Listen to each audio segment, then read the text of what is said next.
Anthony Priscilla doing trigonometry.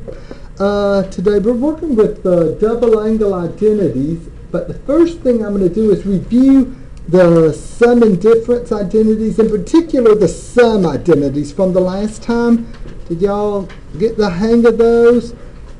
Let's state the identity for sine A plus B, then I'll state it for cosine A plus B,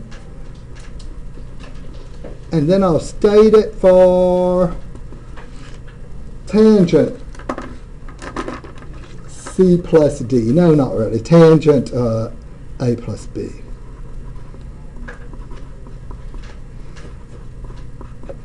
Well, there's those patterns that hopefully you're going to memorize before your next test.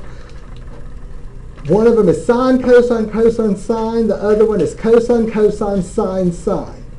The sine one is the one that begins with sine, cosine, cosine, sine. It's the one that begins with sine. The sine identity starts with sine. The cosine identity starts with cosine.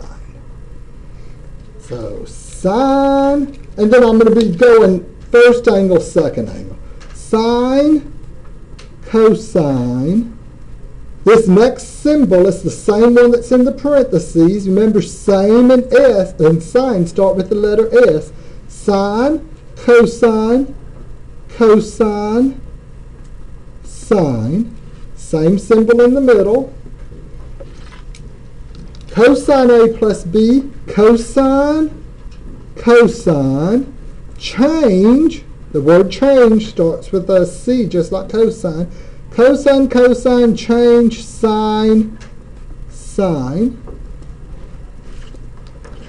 And finally, the sum and difference for, the sum identity is the only one we're looking at. For tangent,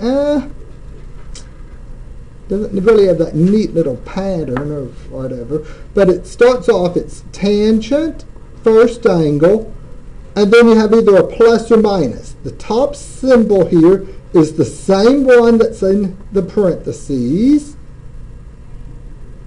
and tangent B.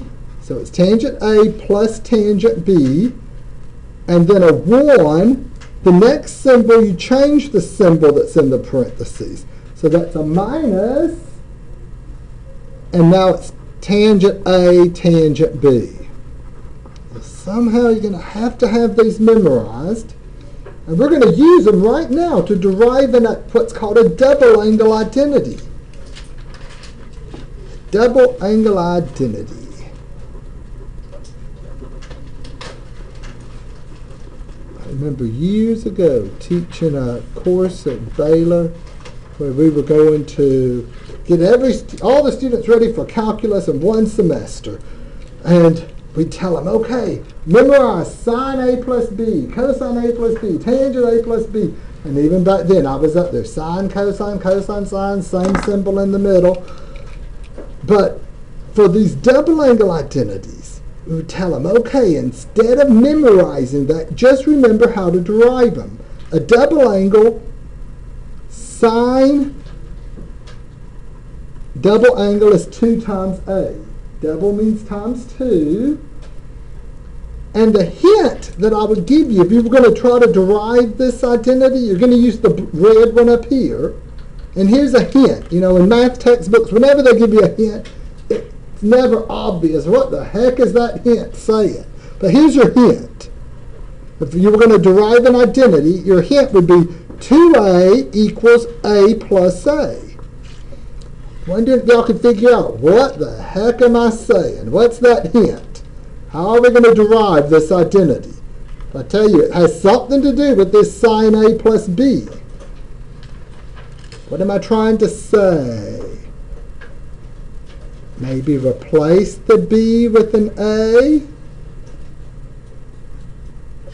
Sine 2A would be sine A plus A. So if we come up here and instead of thinking of it as A plus B, if we wrote it as A plus A, we'd have sine, cosine, instead of the B, I'm going to put an A, plus cosine, sine, Sine, cosine, cosine, sine. All I'm doing is replacing the b's here with an a.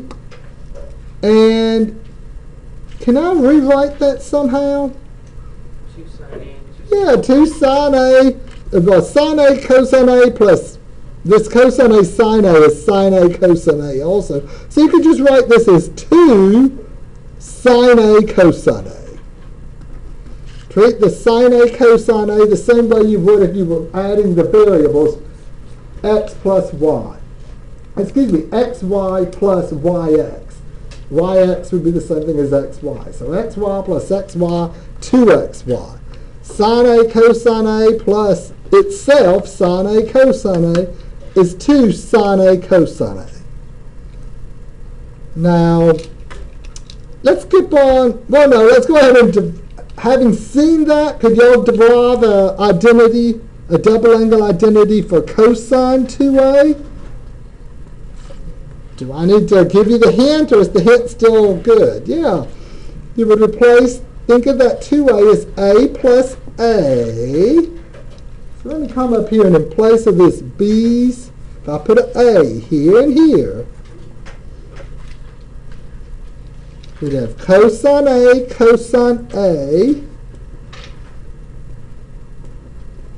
minus, oh, I'll move it up a little, minus what? Sine A times sine A?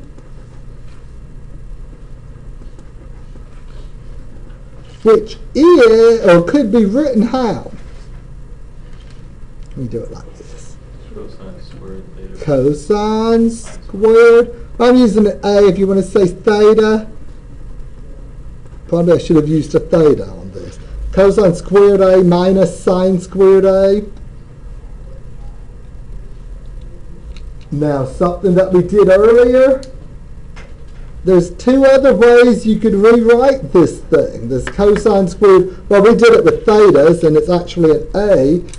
I wrote A here. There's 2 other ways we could write this. If I replace cosine squared A with 1 minus sine squared A, I'd have 1 minus 2 sine squared A.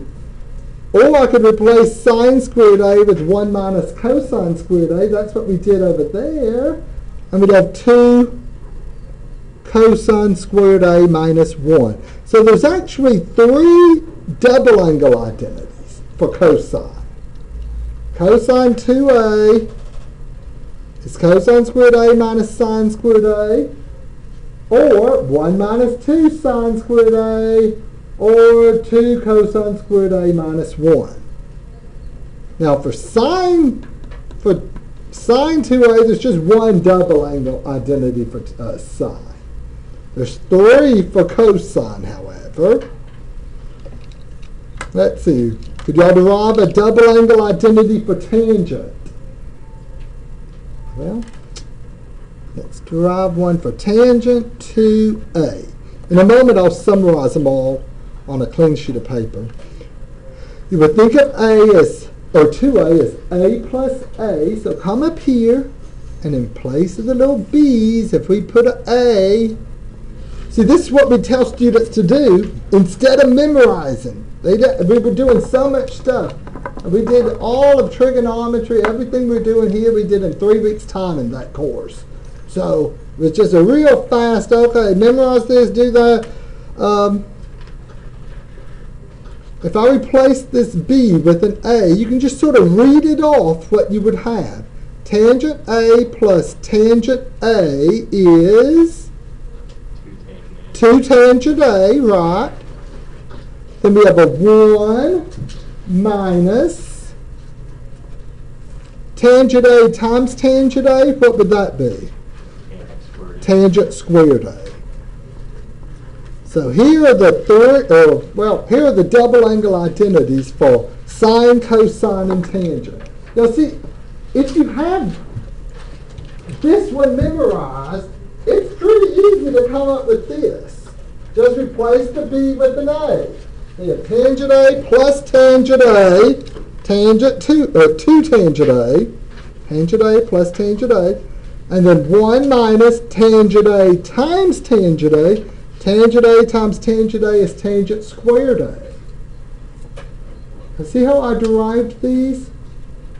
So if we're going to state, what are the double angle identities that y'all have to memorize? Double angle identities. Here they are. Sine 2a is 2 sine a cosine. Now, the double angle identity for cosine, there's 3 of them. Cosine 2a. Cosine squared a minus sine squared a. Or 1 minus 2 sine squared a. Or 2 cosine squared a minus 1. Finally, tangent 2a, that's the one we just derived. 2 tangent a over 1 minus tangent squared a. I have to tell you, I don't really, that tangent 2a identity, it might look at times like I have it memorized, but what I'm actually doing in my head is exactly what I did here on paper. Replace, okay, I'm thinking tangent a plus tangent a over 1 minus, okay, I'm just thinking replace the b with an a, and that's what I'm doing each time, okay? Now,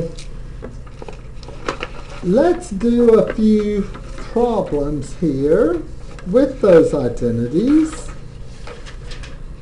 Just going to sort of look at some of the homework, and I printed them out. So, let's see. I got an answer. I mean, Okay. If it said it's negative, like on the homework it said negative cosine 190, would that be a minus? Like, as far as like on the thing? On Like if it said negative cosine